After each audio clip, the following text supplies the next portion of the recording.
Hi everyone, and welcome to tonight's Facebook Live. My name is Amy, and with me is one of my super dogs, Wonder Woman.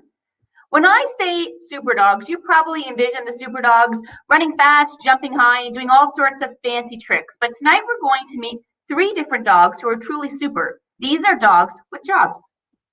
Most dogs were originally bred for some kind of job, like herding livestock, guarding homes, and retrieving whatever.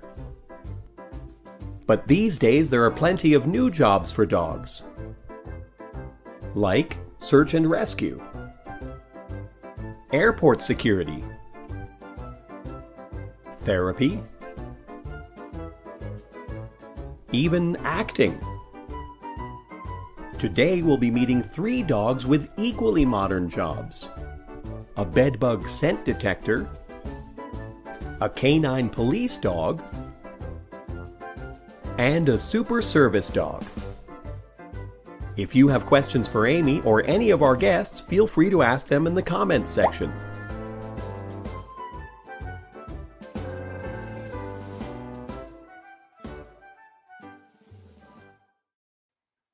As always, guys, before I introduce our first guest, if you have any questions for our guests, for me, about super dogs or our topic, feel free to put those in the comments below. I can answer them, or I can certainly pass those questions along to our guests.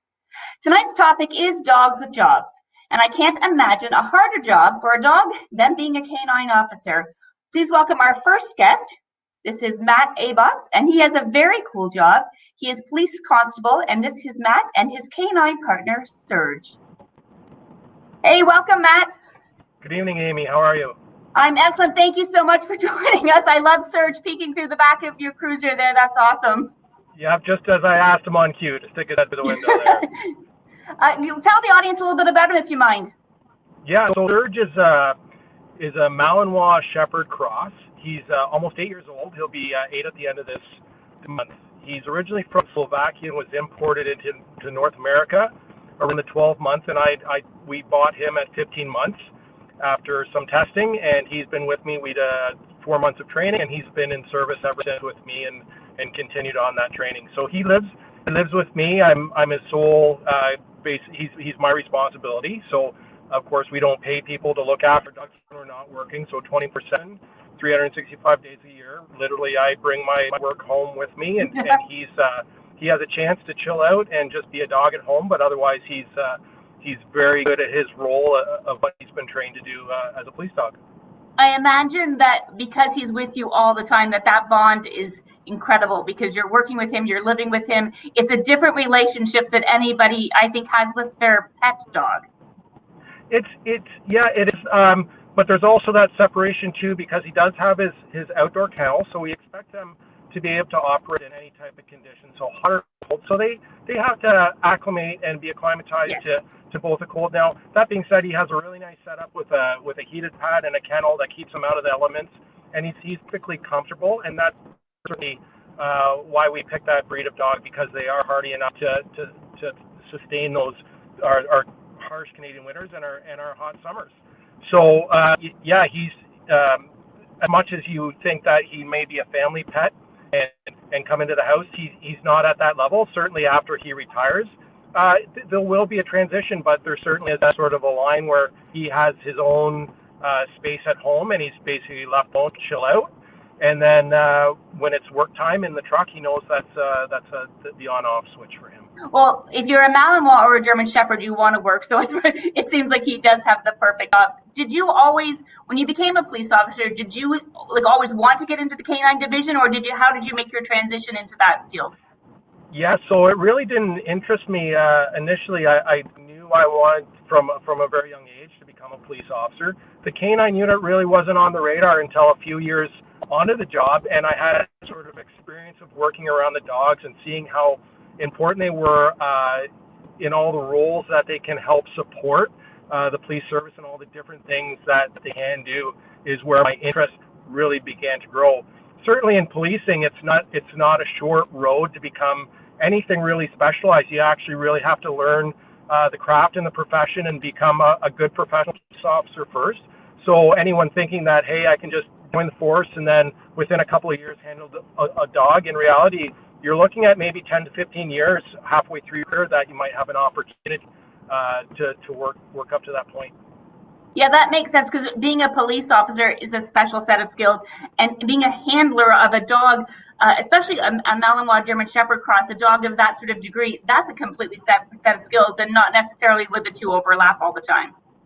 Yeah, absolutely, and certainly, I mean, there's not. I work for a small department here in Barrie, and we don't have 30 dogs working in our service. There's right now 2 canine teams to serve the whole city 24/7, 365. So it's a big buy-in also from the family side as well, that we're getting called out when a dog is required, when a canine team is required.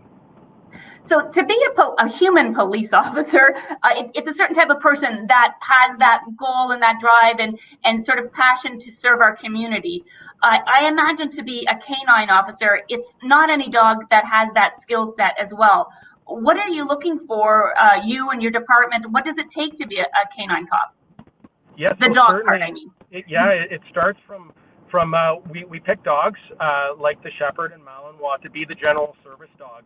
And I'll explain that a little bit later on, what the general service dog means. But not even all the dogs that we select don't end up becoming full-fledged police dogs, because we're looking not only at the genetics, and we're waiting to pick those dogs about a year to 15 months, even 2 years, for those, basically for all the bones to form and to find out if there's going to be any predisposition and health concerns that we have.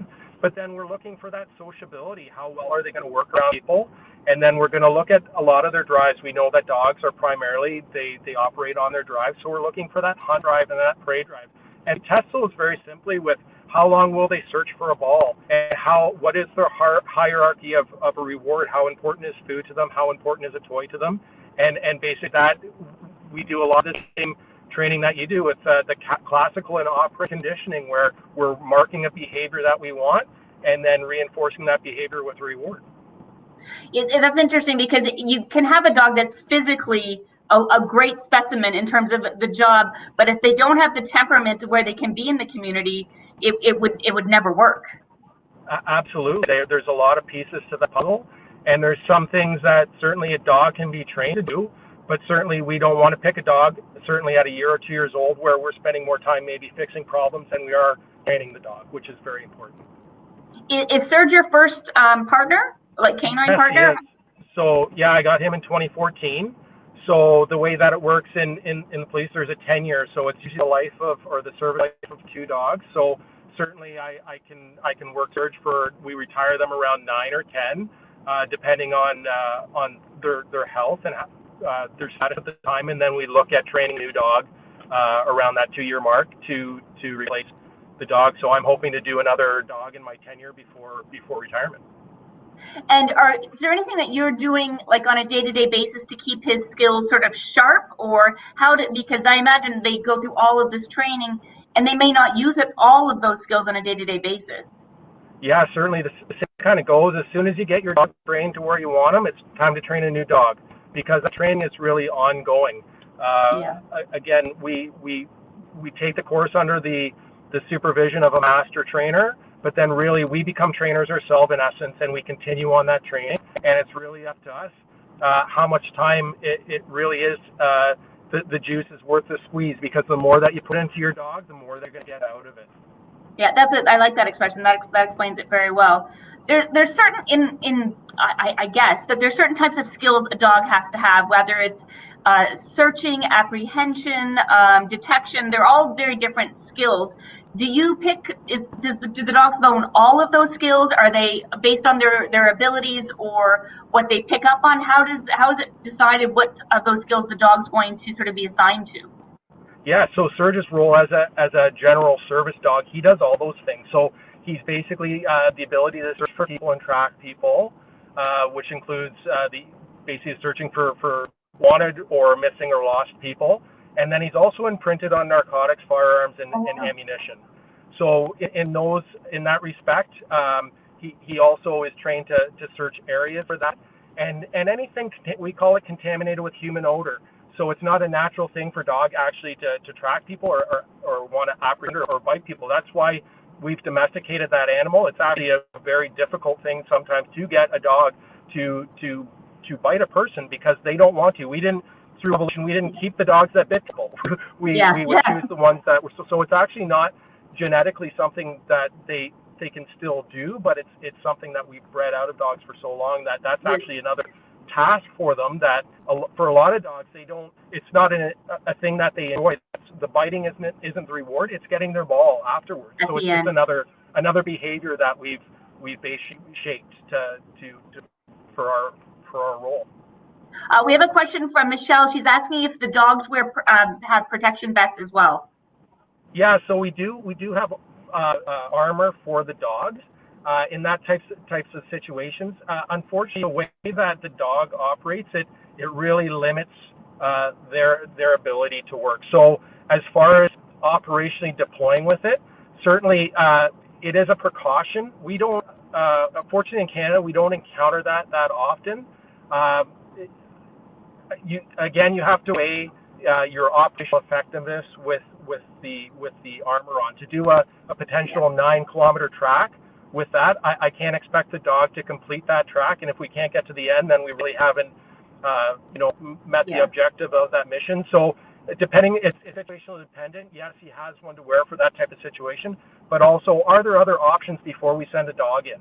Certainly, we can sooner explain, and it's just the harsh reality of the profession, the loss of a dog's life as opposed to an officer's life.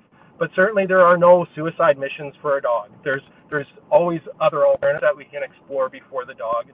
That's nice to hear. So, yes, we do have protection for the dog.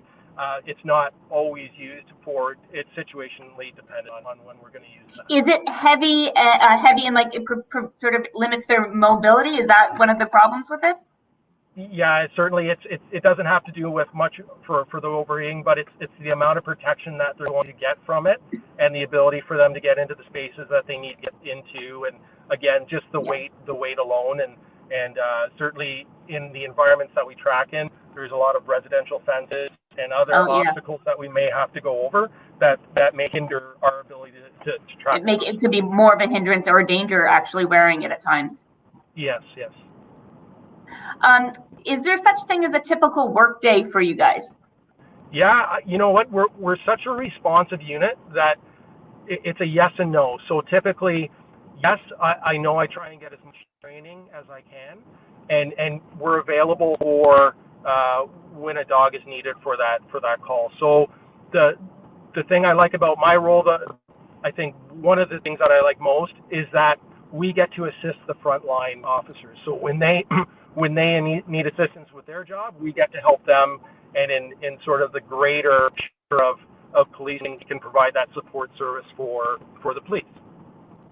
So what are some of Surge's greatest accomplishments? You know what? Starting, I think it's been a shift in my focus.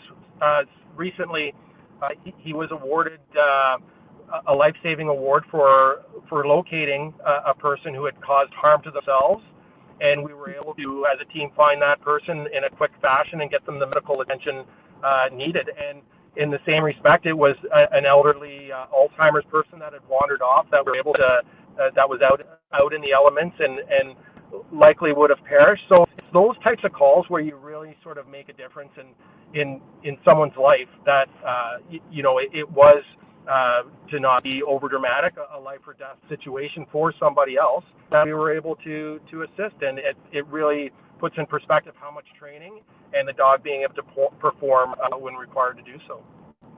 And how long is a dog's career? Do they all retire at a certain age, or is it based on each dog's individually in terms of how they're still progressing, how they're working?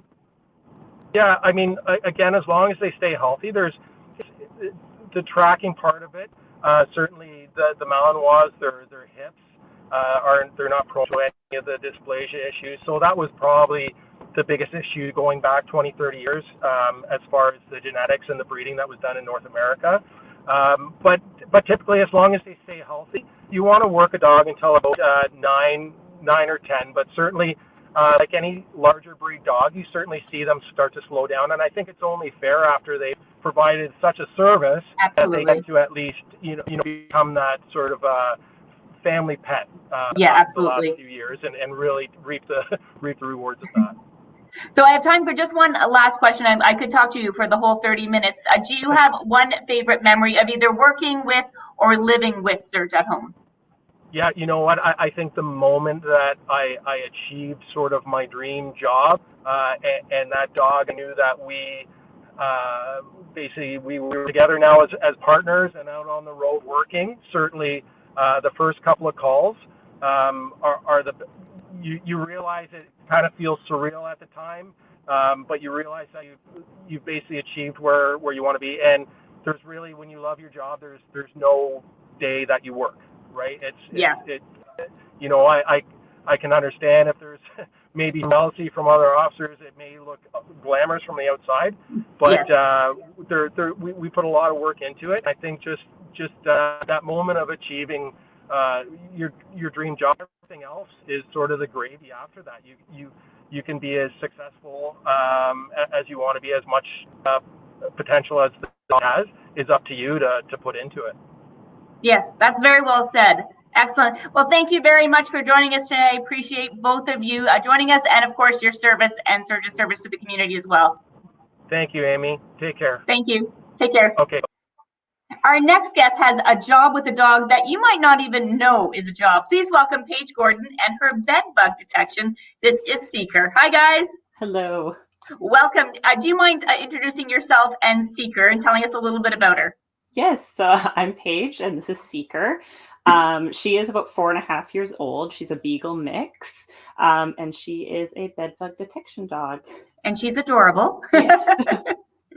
What exactly is, I'm going to try really hard to not get the heebie-jeebies, not because I'm talking to you, but because I think the topic sometimes, if you're unfamiliar with it, and it can maybe give you a little bit of the heebie-jeebies, but I'm fascinated. I think I could talk to you as well for the whole 30 minutes.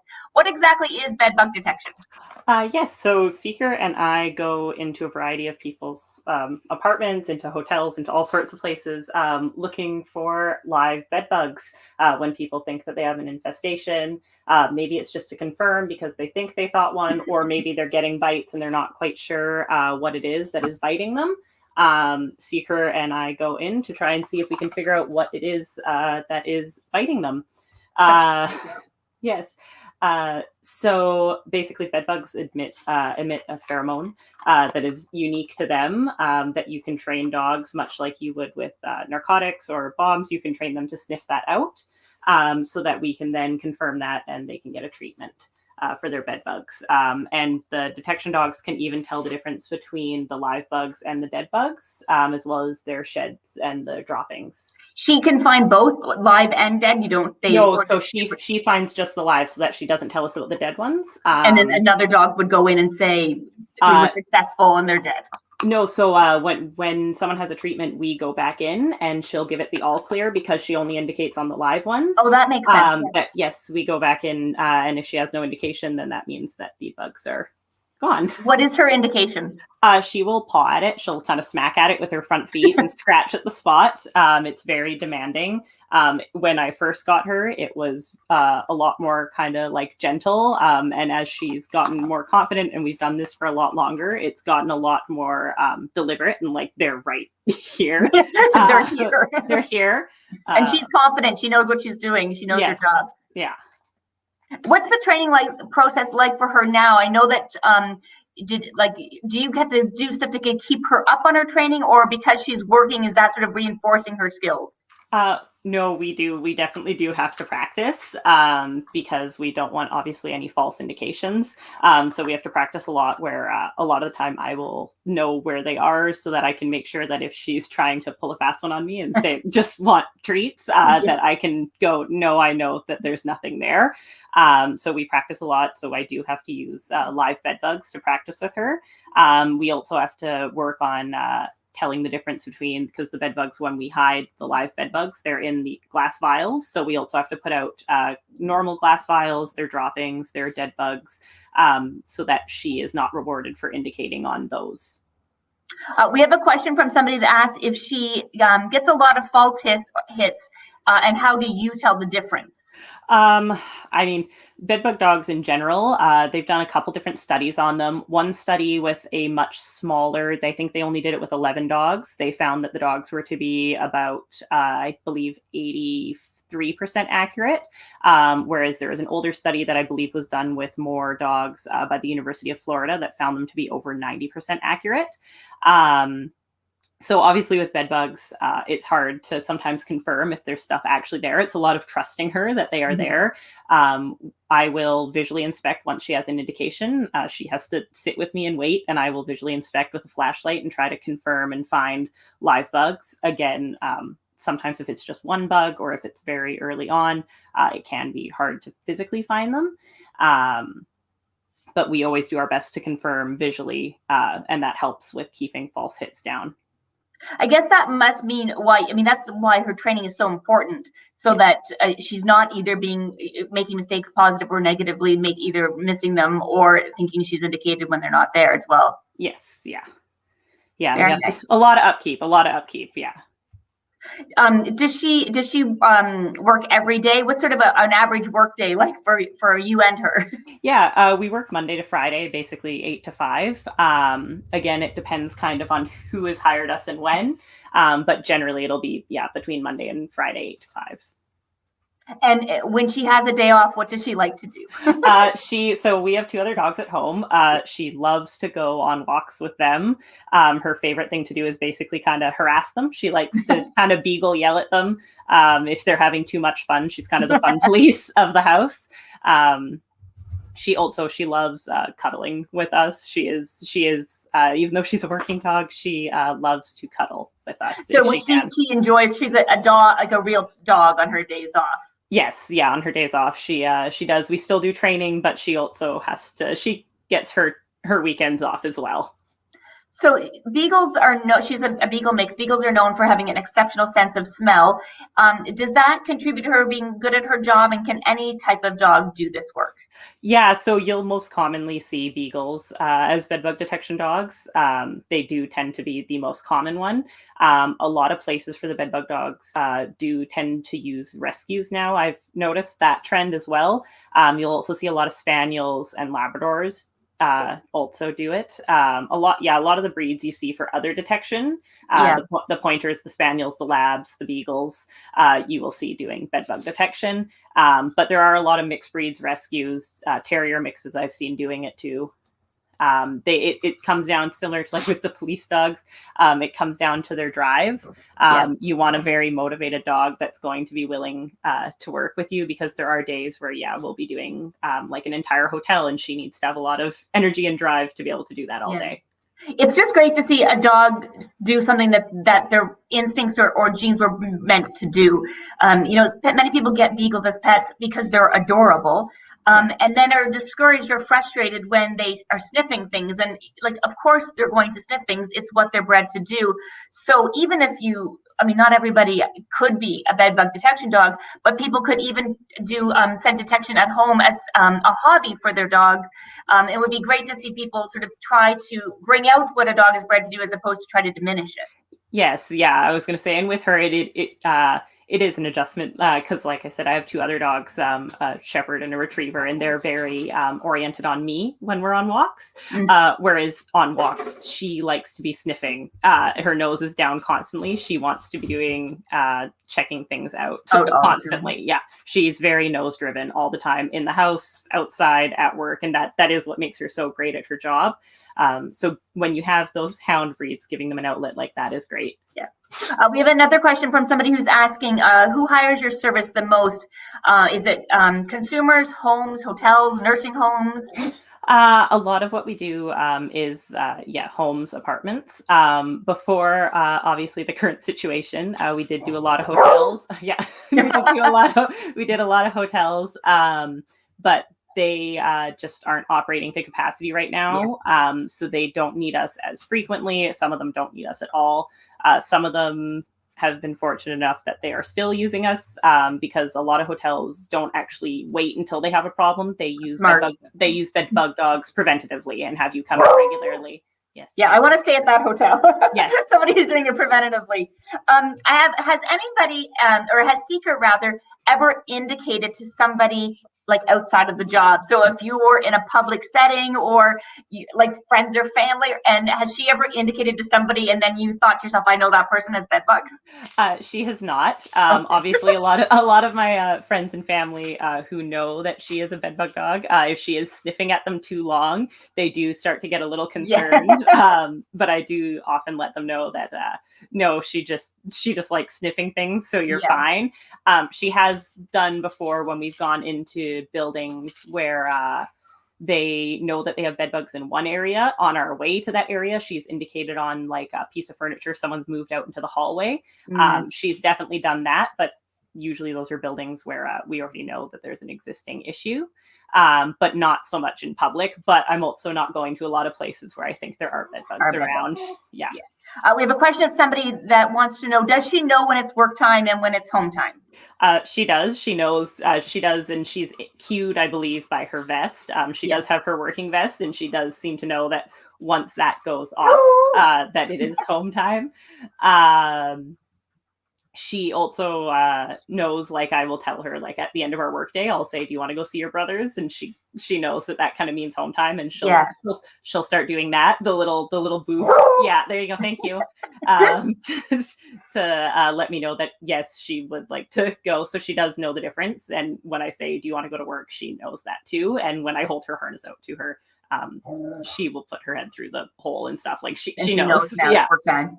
Yeah. So I have time for just one last question, which is, do you have a favorite memory of at home or with working with Seeker? Working with her, I definitely would say we were doing an inspection and the person did not let us know that their bed was actually a water bed. And they had all the sheets on it, and she jumped up onto it. She did great. She completed the search and continued with everything like normal. But I've never seen a look on a dog's face quite like that when she jumped up onto the waterbed and realized that it was moving underneath her. It took her a minute. She found her bearings, and then she that's going. Funny. Yeah. It's weird because how would you even explain?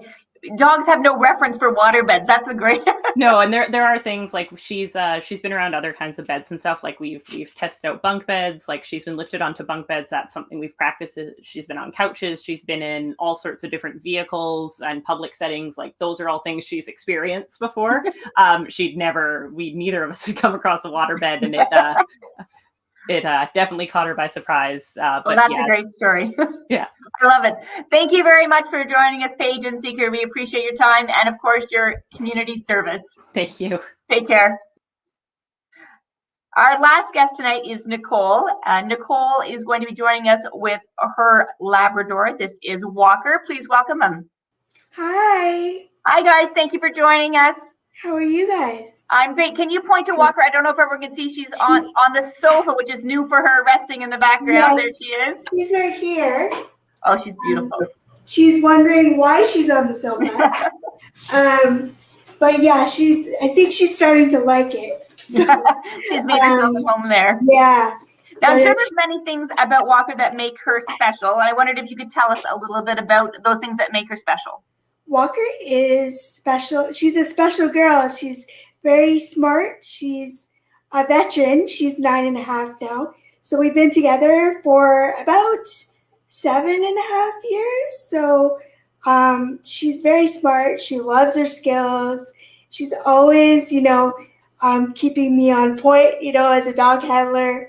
I'm always learning new things with her. She's super, super smart, and she just loves what she does. Hi, Carly. Hi, is she your first service dog? She's my second. So I've had service dogs for on and off for about 15 years. I had another Labrador prior to her.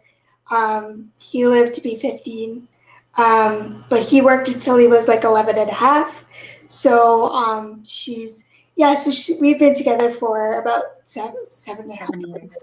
So the PADS program is very near and dear to Super Dogs. We have cast members who train and volunteer with the program as well. PADS has been an important part of our shows at the P&E in Vancouver for many years. I wondered if you could tell the audience, for those who don't know, what PADS is. Pacific Assistance Dog Society is a nonprofit organization located in Burnaby. They've been around since 1987, and their goal is to breed, raise, and train assistance dogs across Western Canada. So they train service dogs, they train hearing dogs for people who have difficulty hearing different sounds. So they alert, say, like a fire alarm to somebody who maybe is by themselves, and so they alert with their paw or their nose. And PTSD dogs, which is the newest dogs that PADS trains, which is dogs that are matched with veterans or first responders who are dealing with PTSD, and so that dog is there for positive emotional support. And also they train accredited facility dogs, which are dogs placed with professional caregivers or professional people who work with people, and the dog is like has a positive impact on the people they work with. So counselors, people who work in high schools with kids, the dog is there to help in that setting. I recently read an article about, which I think those dogs would fall under this category, for frontline workers in the hospitals, and they were bringing hospital dogs into the hospitals just to work with the doctors and nurses because of the amount of stress because of COVID and the positive impact these dogs were having in the hospital. I thought was very impressive. These are such great programs that I think that people need to know more about. It's so needed, especially with COVID, and that support that people need, right? So what's the process for getting a dog? Do they apply in that they need a service dog, and PADS will match them up if they qualify with a dog that has the ability to help them with the skills? Yes. So you would apply. It's almost like applying for a mini job because they want to make sure that they're matching the right person with the right dog. So you would start out, with a letter to PADS, and then it would end, you'd go through the process. There is a waiting list, unfortunately. And then you would go through an intensive, really intensive 2-week team training course, which is super intensive. You basically learn how to safely handle a dog in public and at home. Because I mean, when I got my first dog, I didn't even know how to. I didn't even know anything about dogs. Yeah. So I mean, I have friends that have dogs, but I'd never owned one. So, and pads really make sure you have the best foundation for that. So you go through the intensive training. So it includes public access and public access test and a written exam. So it's pretty intense. Yeah, it's so important because you think about everything that goes into making a service dog in terms of the breeding and the training, and they have to make sure that all of that gets reinforced in the home that the dog ends up in, because otherwise it's so much work that you want to make sure that it works for both the dog and the handler. Because it's better for both, right? Yeah. We have a question. Sue Trout is asking, are all the dogs with pads, are they all labs? And if so, do you know why? Most of the dogs, pads now has their own breeding program. So most of the dogs for service work are the larger Goldens and Golden and Lab crosses and labs, because they find that breed has the most success.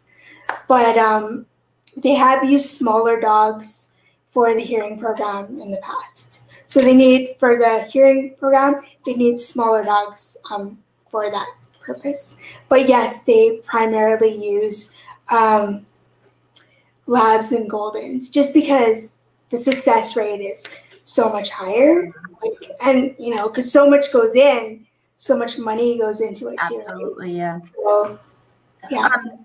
So when you're out in the community with Walker, is there anything that you wish that the public knew in general about when they see a service dog, something that they should or shouldn't do that would make things better for you and for your dog when she's trying to do her job and you're trying to have your day? Right. So I know that I'm I have a dog, so it attracts attention, and so that. But I'm more than welcome to questions and all this. But just if you see somebody with a working dog, just refrain from calling the dog or petting the dog or because it really distracts the dog. True. So my first dog, he would be really distracted by other people, but she's not distracted by other people. So, but it's just a real distraction when people try and pet the dog and trying to get through the day. And I think if you thought of anybody else, she's working, and so if somebody went to your job and started talking, interrupting you at your job, and that's what she's doing. She's doing her job. So, exactly. Yeah, they think they're being kind, but they're actually doing her a disservice by trying to. Yeah, or trying to feed the dog. I'm just it's just people see the dog and that's what they want to automatically do. So I get it because I'm drawn to dogs.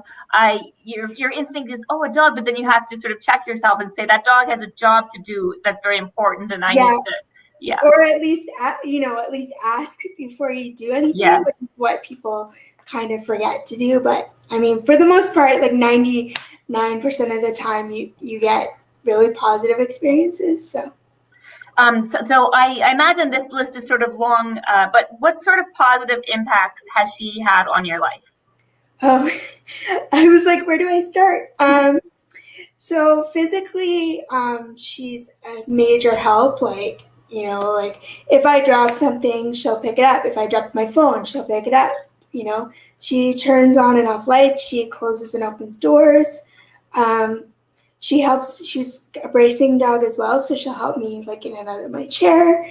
So I live on my own, so I spend a good part of my time by myself. So to have the dog with me is a great support, and to know that she's around is it really helps you feel safer in your own home and stuff like that. Emotionally, to have a dog with you, dogs just love you, right? They just love you, and you're never alone, especially now with COVID. It's just, you're never alone, and you just feel, with the dog with you, you just feel like, you have your best friend beside you. Oh, that's beautiful. I mean, I adore my dogs, but I imagine that your bond is very unique.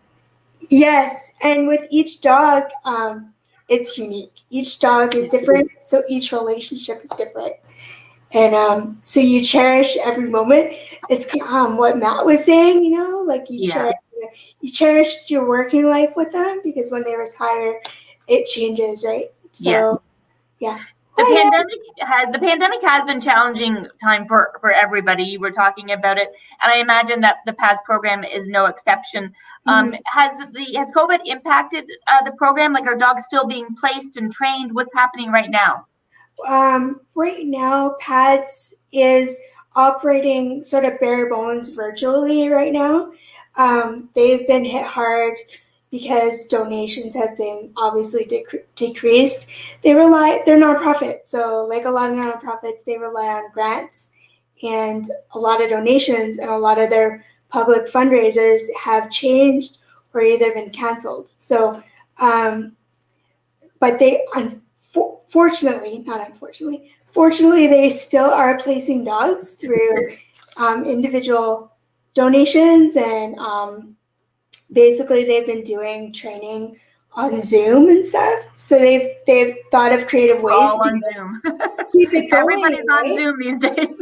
No, yeah, and I'm so proud of them, because the trainers and the staff in the village have really stepped forward to keep things moving, because there's such a demand for service dogs, right? Like you said, there's already a waiting list, and the pandemic is only going to make that even longer. So it's great that they're able to keep working. How has COVID impacted you guys personally? Are you having to keep up with her skills, or because you're not out in the community as much as you would be? So what do you do to make sure that she stays sharp? Well, Walker, in the beginning, she was so bored. She was so bored because, like, she's used to going out. I used to go to work and all this, and we used to have a routine. My super dogs feel the same. It's not the same. Like, we don't go out. I mean, I do my best, and I try to. We've been a team for a while, but. I guess the most is like doing skills outside, doing skills social distancing whenever it's really safe, but in the beginning it was tough, because she would be like, okay, when are we going? Are we going? Like, where's my vest? Like, what, what are we doing? Because she's super smart, and I always have to keep her brain going. Absolutely, yeah. Right? Yes. If people are interested in volunteering or donating for PADS, how can we get involved in helping out? They're totally online. So pads.ca, they're on Instagram, they're on Facebook. They're totally. Yeah, it's a wonderful cause. People should check that out and get involved for sure. Yeah. Well, thank you very much for joining us. It is all the time that we have. I have, of course, gone over once again. Thanks, Nicole. Thank you for joining us. Thanks, Walker. Bye. Bye. Thanks for joining us. Thank you to all three of our guests for joining us, and for all of the super dogs at home who've made a big impact on our community. And of course, as always, remember to love your dogs, play with your dogs, and communicate with your dogs. Until I see you next time, take care, guys.